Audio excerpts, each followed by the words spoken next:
बिस्मिल्लाहिर्रहमानिर्रहीम।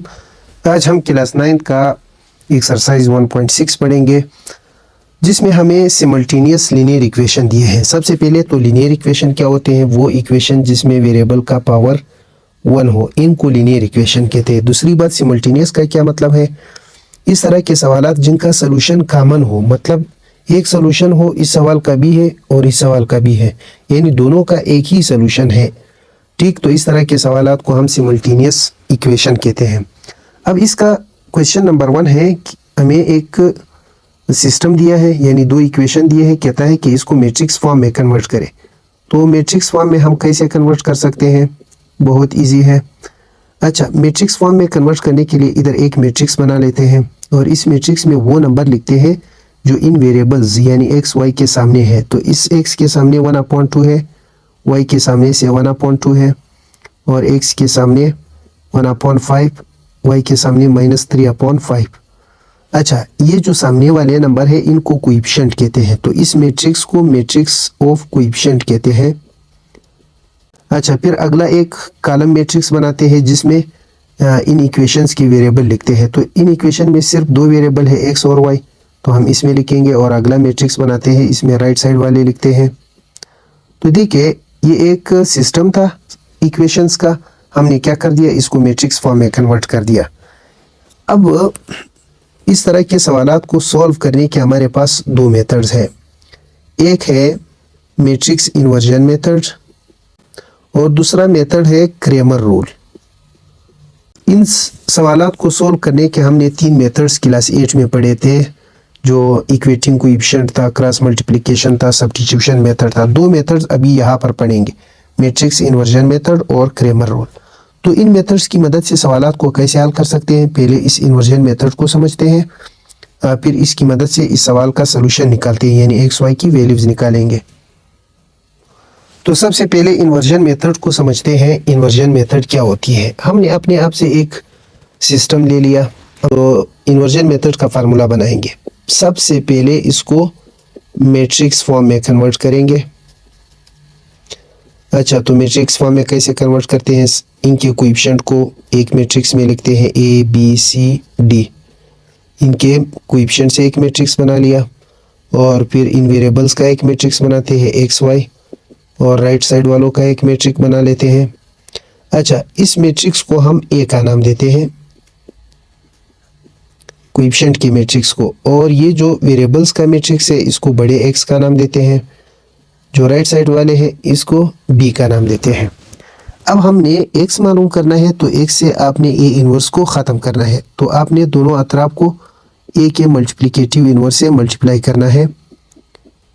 दोनों अतराफ को ए के मल्टीप्लिकेटिव इनवर्स से मल्टीप्लाई कर दिया। अब जब भी कोई मैट्रिक अपने मल्टीप्लिकेटिव इनवर्स के साथ ज़रब होता है तो आइडेंटिटी मैट्रिक्स आता है, ए इनवर्स बी। अच्छा, आइडेंटिटी इस तरह का मैट्रिक है, अगर किसी मैट्रिक्स के साथ ज़रब हो जाए तो इस पर कोई फ़र्क नहीं पड़ता है, वापस वही मैट्रिक आ जाता है, ए इनवर्स बी। अब ये जो छोटा सा फार्मूला है ये मैट्रिक्स इन्वर्जन मेथड का फार्मूला है। इसके लिए हमें 3 चीज़ें चाहिए, एक एक्स चाहिए, दूसरा ए इनवर्स चाहिए और फिर बी चाहिए। अच्छा, ये एक्स और बी ये तो हमें इसी सिस्टम से मिलेंगे। एक ए इनवर्स का मसला है, ए इनवर्स को हम इस फार्मूले से निकालते हैं, 1/a determinant into A adjoint.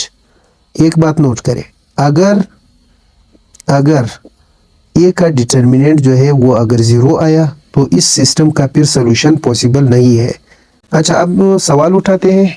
1.6 का क्वेश्चन नंबर 2 है, जिसमें कुछ सवालात दिए हैं, तो हम इनमें से एक को हल करेंगे।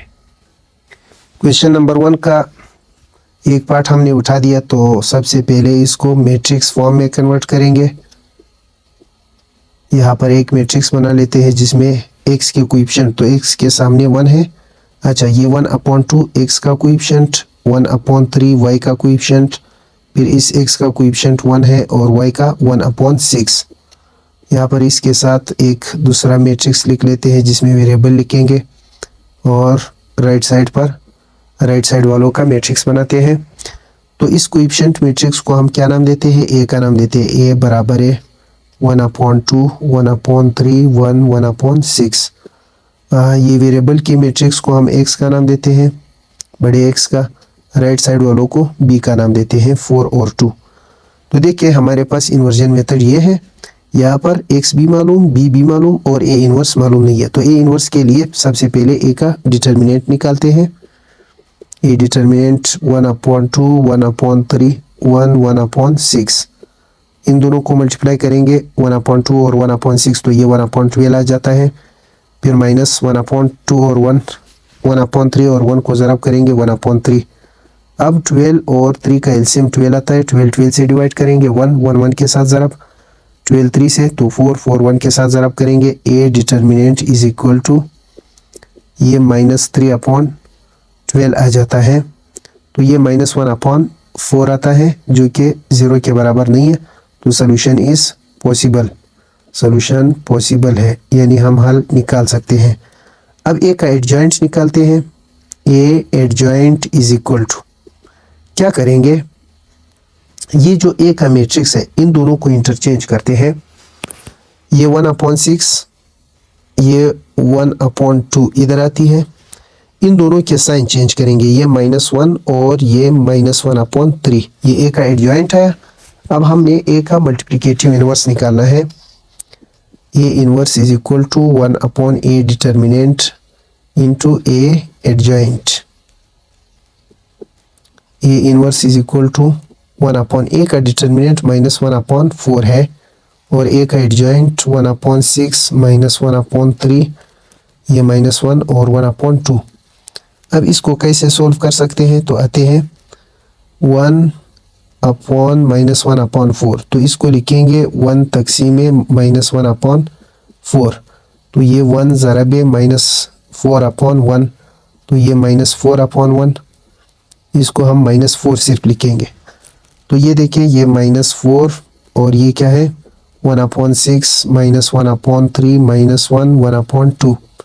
-4 को सब के साथ मल्टीप्लाई करते हैं, ये आ जाता है -4/6 -+4/3 -+4। और इन दोनों को अगर हम ज़रब करेंगे 4/2, 2 और 4 कैंसिल, तो ये सिर्फ -2 आ जाती है क्योंकि ये माइनस है ये प्लस है। तो ये ए का क्या हुआ मल्टीप्लिकेटिव इनवर्स। नाउ अब हम क्या करेंगे, फार्मूले को अप्लाई करते हैं। A inverse B is equal to x.